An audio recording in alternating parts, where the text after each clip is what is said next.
Hello అండి, welcome back to my channel. నేను మీ శ్రావణి. ఈరోజు మేము నూడిల్స్ చేసామండి, వెజ్ నూడిల్స్. ఈరోజు మా దగ్గర చాలా వర్షం పడుతుంది. వర్షంలో ఏదైనా తినాలనిపిస్తుందని మా అక్కకు అడిగాను. మా అక్క నాకు ఇవాళ నూడిల్స్ చేసి ఇచ్చింది. చాలా టేస్ట్ బాగా వచ్చాయండి. మీకు కూడా నచ్చితే లైక్ చేయండి, షేర్ చేయండి, కామెంట్ చేయండి, సబ్స్క్రైబ్ చేసుకోండి. పక్కన బెల్ ఐకాన్ని ప్రెస్ చేయండి. నా వీడియోలు మీ దాకా వచ్చేస్తాయి.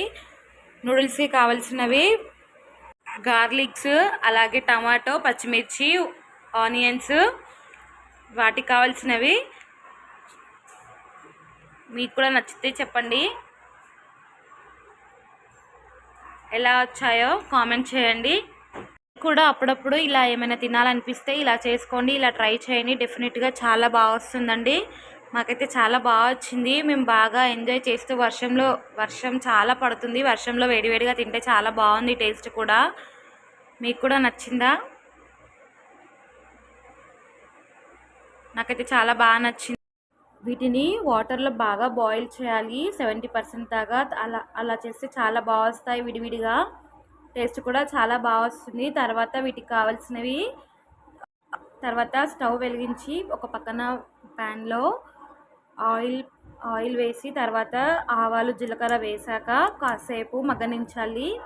అవి చిటపటలాడే వరకు ఉంచాలి. తర్వాత మనం కట్ చేసిన గార్లిక్స్ వేసుకోవాలి. తర్వాత పచ్చిమిర్చి, వెల్లుల్లి, ఆనియన్స్, టమాటో అవి వేసుకొని బాగా ఫ్రై చేస్తూ బాగా కలుపుతూ ఉండాలి. బాగా కలుపుతూ ఉండాలి వాటిని. ఆనియన్స్ పచ్చివాసన పోయేదాకా కలుపుతూ ఉండాలి. తర్వాత మనకు దానికి తగ్గినట్టు సాల్ట్ వేసుకోవాలి. వేసుకున్నాక ఆనియన్స్, పచ్చిమిర్చి ఇవన్నీ కలుపుకొని కొంచెం పచ్చివాసన వెళ్ళేదాకా టమాటో అలాగే ఆనియన్స్ వేసుకొని బాగా పచ్చివాసన పోయేదాకా బాగా కలుపుకోవాలి. పచ్చివాసన పోయేదాకా కలుపుకోవాలి.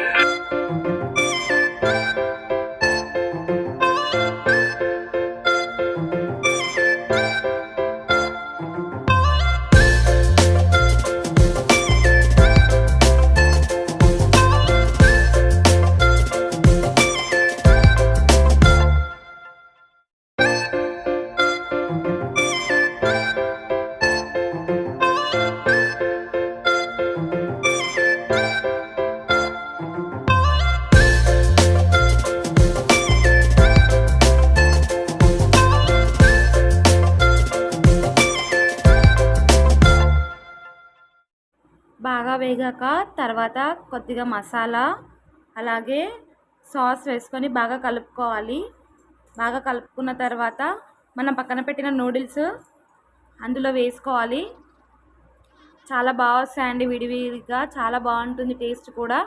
మీకు కూడా నా వీడియో నచ్చినట్లయితే, సింపుల్గా మా స్టైల్లో ఈ రెసిపీని మీకు నచ్చినట్లయితే మీరు కూడా ట్రై చేసుకోండి.